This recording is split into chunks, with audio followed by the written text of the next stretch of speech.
Welcome back to the Put Yourself First podcast. I am your host, Kat Horrocks. Today, we are talking about a juicy topic. We're going to talk about other people's opinions of you when you go through your spiritual awakening, your manifestation journey, your personal growth and mindset journey. When you start to do the deep inner work on yourself, how can it affect your relationship? What if it affects your relationship? And I think this is going to be relevant for you, whether this is a romantic relationship.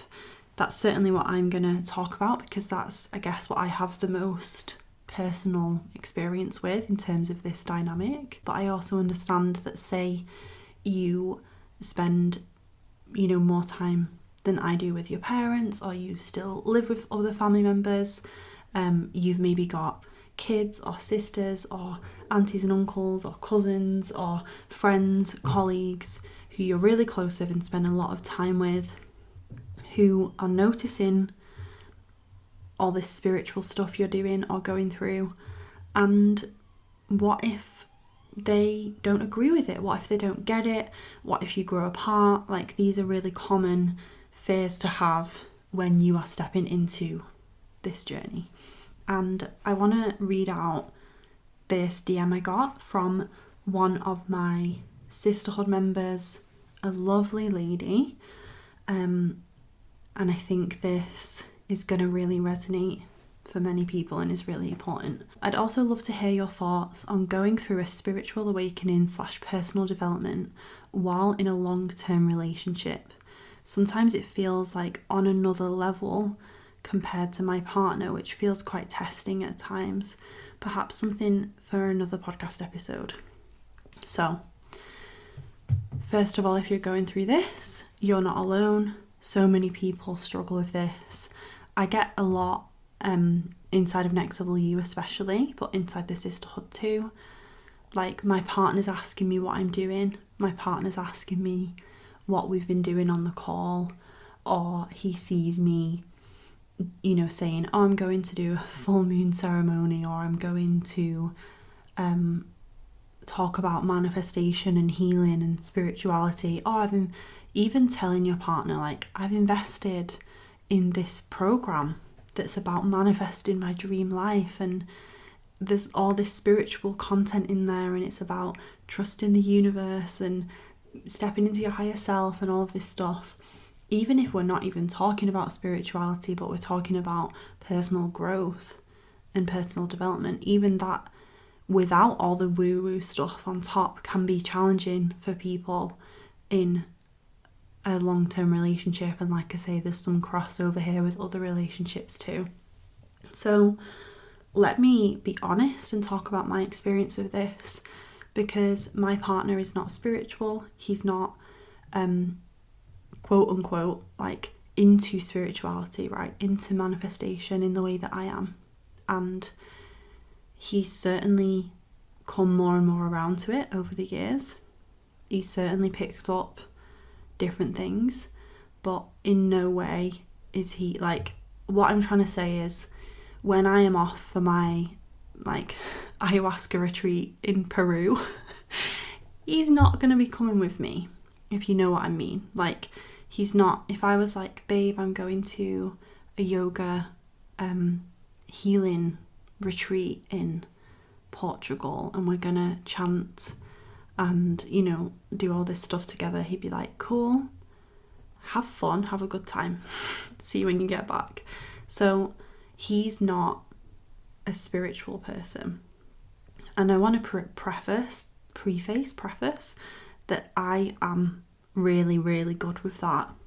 I'm really good with that, because I'm not someone who personally needs that to be the same in my relationship. I don't need to be with someone who has the exact same values as me in terms of spirituality and religion, basically. In the same way that, some people who are Christian, they need to be with someone else who's Christian. That's a That's a need for them in a relationship. They need that in order to be with someone long term. But there are other people who are Christians who don't, who would be accepting of someone who didn't identify as that. And it's the same for me with spirituality. I don't need someone to believe in what I believe in order to love them and be in a relationship with them. That's the first thing off the bat, because everyone has their own decision to make with that. And if you're going on a spiritual awakening and it so happens that you come out the other side of that and realise that that's not the case for you, then, that's something for you to think about and for you to decide. For me, that's never been the case. In terms of how I navigated it, my philosophy has always been, you don't have to agree with me, but you do have to respect me. And that's like a bare minimum boundary that I have across my whole life. That would go for if I was speaking to my parents about spirituality, or my friends, or my, colleagues, like, let's say, if I share something and it doesn't resonate with you or you don't believe in it, that's okay. Like, I'm fully okay with that. I fully respect your differing opinion, your differing stance, and I expect the same level of respect in return. And I've always been blessed to have received that. Now, if someone is in a position where their partner is taking the piss or making fun of them, and it all depends on the dynamic of your relationship, right? Because me and Adam banter, like we banter, we're both, we have the same sense of humour. And so, yeah, Adam calls crystals rocks. Like, he's like, oh, those rocks that you have lying around. That's one example of just him making a silly joke about crystals. He's not going, what, you spending money on those stupid rocks? Like, that's pointless. Why are you doing that? Because he respects me. He respects me. And that, for me, is the boundary, is the standard. And if that, for some people, needs to be a conversation, then it needs to be a conversation. The other thing I want to talk about, and I think this has been the biggest thing for me, is I didn't force anything on Adam. So when I was really, like, I would say, waking up to spirituality, when I was really waking up to my spirituality, my beliefs, my faith, manifestation, all of that, I wasn't forcing that on Adam. I wasn't spending every day and every night going, oh my God, and this and this and this happened today, and oh my God, I did this, and oh my God, I did this. Because if someone's not there, that's not going to be received in the way you want it to be received. And it's almost like, I think some people set themselves up for disappointment in their relationship because they hope that in telling their partner, oh my God, babe, I've just had this. Like, let's say you join Next Level You and you have these incredible integration ceremonies, and you come off and you're like, what the fuck just happened? That was wild, that was amazing, that was incredible. If you then go to your partner and say, oh my God, babe, this just happened and I released this energy from my body, and da, da, da, da, da, and your partner doesn't get that, they're going to be like, their response isn't going to be the response that you want. So what I did really well, and still do to a large extent, is I know I have my spiritual people.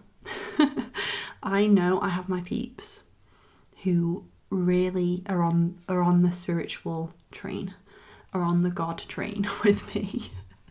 And I can use God, the universe, like I can speak really plainly and confidently about, oh yeah, so I was in this healing ceremony and I released this and I saw this vision and the universe came to me and said this. I have always had my people who are with me on that journey and really get that. And I think that speaks, if you struggle with that, I think it speaks to like a wider issue that we have in modern society where we want our partner to be everything and all things for us. And it's almost that feeling of, right, well, I'm doing this now, so you need to do it too. Do they really? Because maybe that is the case for you, like I prefaced at the beginning, but they probably don't in many cases. Like, go on your journey, but you don't need to force it on them. And that was something I did really well from the get-go. And what I found over time is that because I wasn't forcing things on Adam, I would almost like drop them into conversation. This is just a great tip in general for introducing something to your partner without being forceful. I would drop into conversation one or two things. I wouldn't like bombard him with all this information. And sometimes I would say something, or he would ask me something, right? What have you been doing on that call? Or, oh, what did you talk about with your coach or whatever? And I would tell him, and his face would be like, whoa, what? Like, what the hell? And that's okay. And I would let him have that reaction. And, we would basically like move on. But what I found over time is that because I wasn't forcing it, I wasn't forcing the issue, I wasn't forcing everything down his throat, I was just gently mentioning it in a natural, organic way as I was going forward. And over time, he just started to understand and get it and accept it more and more and more, to the point now where I know he understands it and I know that he really does get it. He doesn't need to be, like meditating and having crystals and all this other stuff every day. But I know he understands that this is very real and this has had a very real impact on my life. But we certainly didn't get here overnight, and we certainly didn't get here by me like forcing the issue. And it's a big thing that I see a lot. The other thing I really want to say that I navigated, or at least I would say that I was conscious of, is I wasn't triggered or offended if he didn't get it, because I didn't put the expectation on him to get it, because I knew that I had people in my life who I could have those conversations with. So it was almost like that part of me that needed, because whenever we're triggered by something, there's like an unmet need. We'd feel, for whatever reason, activated, emotional, unsafe in some way. And there might be like an underlying unmet need that our part has. And for me, it's usually been like acceptance or validation, right? Of like feeling understood, like feeling like, oh yeah, I see you, I hear you. If I need that, like I said, I'm not gonna expect my partner to give me that if they're not on this path with me. I am gonna get that elsewhere, from people who I can fairly expect that from.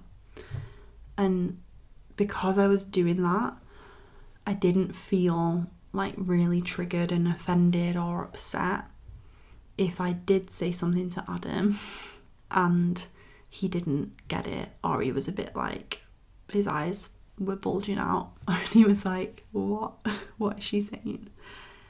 And I think that's really important too, not only for the other person but just for you and your peace. It's so exhausting. Like if you're on this huge journey and you're waking up to all this potential within you and all of these changes are happening inside of you, it would be so exhausting to be going through that and trying to like hoping and praying and trying to convince this other person to be like dragging them along. Whether you're dragging them along or constantly looking back and going, come on, quick, when they're just not there. I think the irony is that being in a spiritual, having a spiritual faith and a spiritual belief system has made me really neutral and really loving and accepting, because everyone has their own journey. Everyone has their own path. And if I'm like, well, I'm here and you need to hurry up, I need to really analyse if that is truthful for me, or if that is ultimately like my ego being like, come on, hurry up. So I would say though, those are the biggest positive things that I've done. And of course, there are struggles. So let's talk about that too.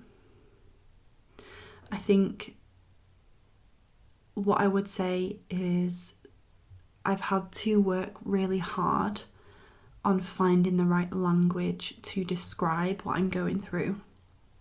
That's been a challenge along some points. Like when I had a plant medicine like healing weekend with my friend and mentor Ashley, it was really difficult to describe what had happened on that weekend, because I was only just figuring out how to put it into words for myself and for my other, spiritual friends, my community, etc., etc. And so to speak to my partner about it in a way where he would receive it and understand. And I'm not talking, by the way, about dumbing it down, but I am talking about the way that we can sometimes be a bit, for want of a better word, like wanky when we talk about healing and ascending souls and angels, all of this stuff. Sometimes I can totally see how people are like, but what does that actually mean? In like, please tell me in plain English. And actually that's been a skill I've developed over the years anyway, because I feel like I'm a lot of people's entry point into spirituality now.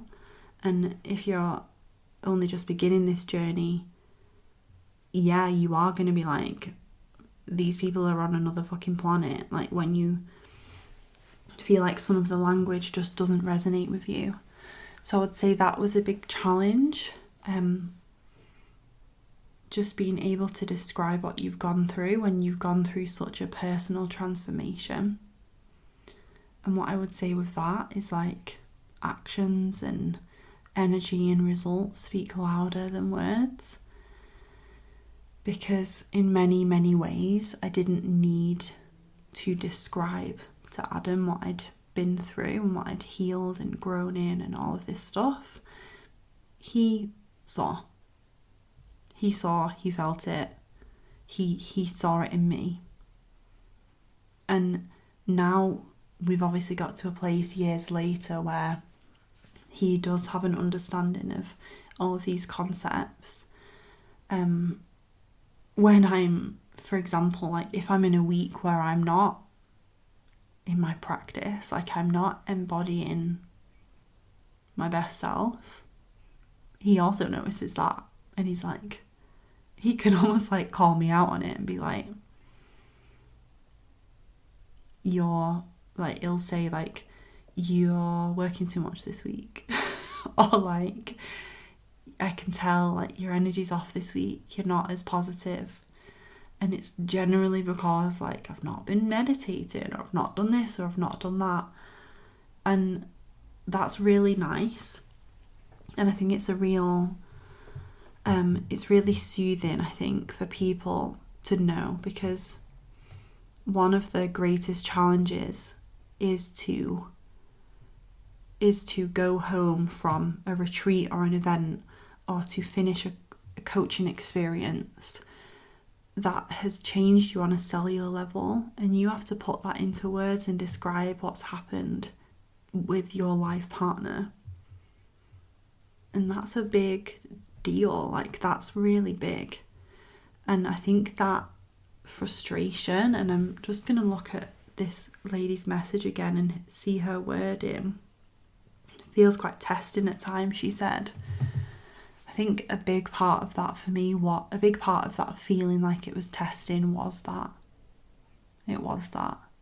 But like I say, I'm lucky that I always had that level of respect and acceptance from Adam and from my family members. Although I would say Adam's someone who I speak about this work and my journey with the most, and he sees the most, because obviously we live together, and he's just one of the people I'm like most vulnerable with in the whole world.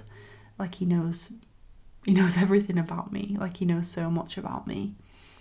And I think that's a really important point to make, is like, I get that it's frustrating with your relationship, for example, because that's your person, like that's the person who you want to be able to share this with. And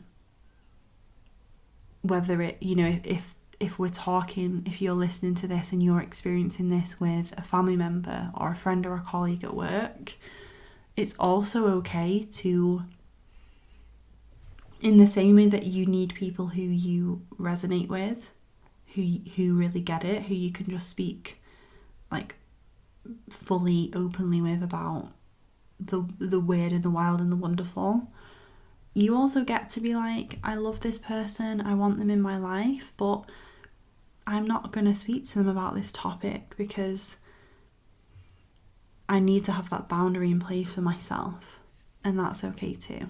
Of course, with a life partner, that isn't ideal, and we ideally want to have a conversation on boundaries and respect and openness and all of that. But before you get there, I would say I would look at your own triggers in terms of knowing like, well, I believe in this stuff and this is right for me and I'm on this path and I'm proud of where I'm headed and I understand myself, I understand, I accept myself. Like, give yourself the thing that you're triggered by, because it's meeting that within yourself first that allows you to show up really open and honest and just like, hey, this is me. Listen, like, I'm changing, a lot is happening, this is where I'm at on my journey. You can't get there if you're not already looking at that within yourself. So some people, for example, might be judging themselves, might be holding themselves back, and then feeling annoyed or triggered when someone else says, what's all this spirituality BS you're doing? But if you're fully accepting and loving of that within yourself, in the same way that, like, if you say to me, like, oh, Kat, you have brown hair, I would be like, well, no, I don't. Because I know I don't have brown hair.